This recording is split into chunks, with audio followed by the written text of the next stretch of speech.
नमस्कार भाई और बहनों, आपका स्वागत है इस आध्यात्मिक चैनल में जहां हम बात करेंगे महाभारत की।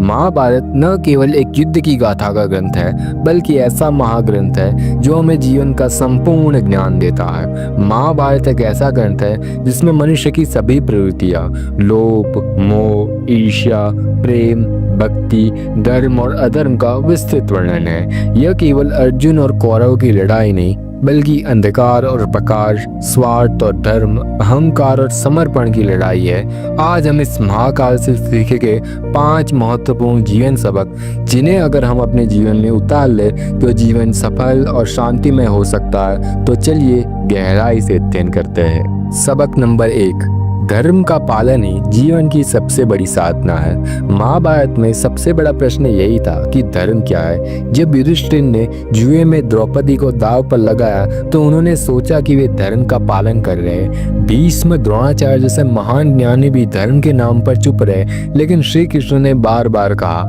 धर्म वह है जो जनहित और न्याय की रक्षा करे। इससे हमें यह जीवन सबक मिलता है कि धर्म सिर्फ नियमों का पालन नहीं, बल्कि सत्य और न्याय के पक्ष में खड़े रहना है। चुप रहना भी अधर्म का समर्थन होता है। जीवन में कोई भी निर्णय लेते समय सोचे, इससे क्या किसी को अन्याय होगा। जीवन में आज हम भ्रष्टाचार, अन्याय और असमानता को देखते हैं तो हमें याद रखना चाहिए कि धर्म का पालन केवल पूजा से नहीं होता, बल्कि बोलने, लड़ने और खड़े रहने से होता है। सबक नंबर 2, मोह और आसक्ति ही बंधन का कारण बनते हैं। धृतराष्ट्र को अपने पुत्रों से अत्यधिक मोह था। उन्होंने अंधे प्रेम में धर्म और न्याय को अनदेखा कर दिया। यही मोह अंत में पूरे कुरु वंश के विनाश का कारण बना। इससे हमें यह जीवन सबक मिलता है कि जब मोह बुद्धि पर हावी हो जाए तो व्यक्ति सही और गलत का निर्णय नहीं कर पाता। अति प्रेम, अति मोह और अति आग्रह तीनों विनाश की ओर ले जाते हैं। आधुनिक जीवन में माता पिता को बच्चों से प्रेम करना चाहिए, लेकिन अंधा नहीं होना चाहिए। अपनी सोच में संतुलन और विवेक रखना ही आवश्यक है। सबक नंबर 3, अहंकार और अभिमान का विनाश होता है। सच्ची महानता विनम्रता में है। कर्ण, दुर्योधन, द्रुपद, भीष्म सभी पात्रों के जीवन में कहीं ना कहीं अहंकार आया। दुर्योधन का सबसे बड़ा दोस्त था उसका अभिमान, मुझे कोई हरा नहीं सकता। अहंकार ने अच्छे लोगों को भी पतन की ओर खींच लिया। इससे हमें यह जीवन सबक मिलता है कि जो व्यक्ति स्वयं को सर्वश्रेष्ठ समझने लगे और दूसरों को तुच्छ, उसका पतन निश्चित है। विनम्रता ही वास्तविक ज्ञान की पहचान है। आज की दुनिया में सफल होना बुरा नहीं, लेकिन अपने अहंकार में दूसरों को नीचा दिखाना यह आत्मविनाश का कारण है। सबक नंबर 4, सही मार्गदर्शन और संगति महत्वपूर्ण है।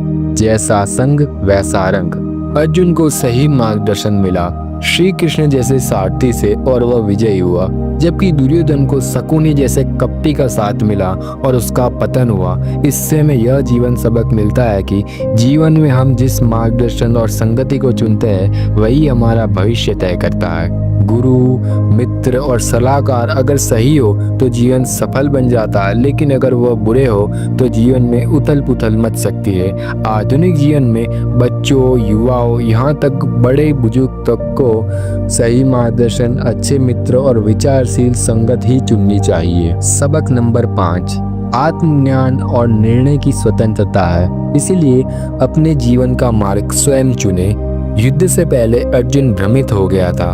उसे अपने कर्तव्य, संबंध और धर्म में अंतर नहीं समझ आ रहा था। तब श्री कृष्ण ने भगवत गीता के रूप में आत्मज्ञान दिया। इससे हमें यह जीवन सबक मिलता है कि जो स्वयं के स्वभाव, गुण और कर्तव्य को जानकर निर्णय लेता है वही सच्चा योद्धा है। निर्णय लेने की शक्ति हमारे अंदर है, लेकिन पहले स्वयं को जानना जरूरी है। आज के युग में भी निर्णय लेने से पहले आत्मचिंतन, गुरु का मत और विवेक जरूरी है। तो प्रिय भाई और बहनों, महाभारत हमें केवल युद्ध की कहानी नहीं सुनाता, बल्कि जीवन जीने की अमूल्य सीख देता है कि धर्म वही है जो सत्य और न्याय को कायम रखे।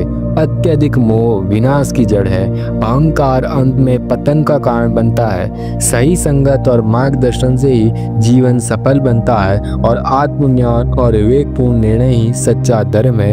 अगर हम महाभारत की उन शिक्षाओं को अपने जीवन में उतार ले तो न केवल हम अच्छे मनुष्य बन सकते हैं बल्कि समाज और राष्ट्र को भी आदर्श बना सकते हैं। धन्यवाद वीडियो पूरी देखने के लिए। जय श्री कृष्ण, हर हर महादेव। जन्माष्टमी की शुभकामनाएं।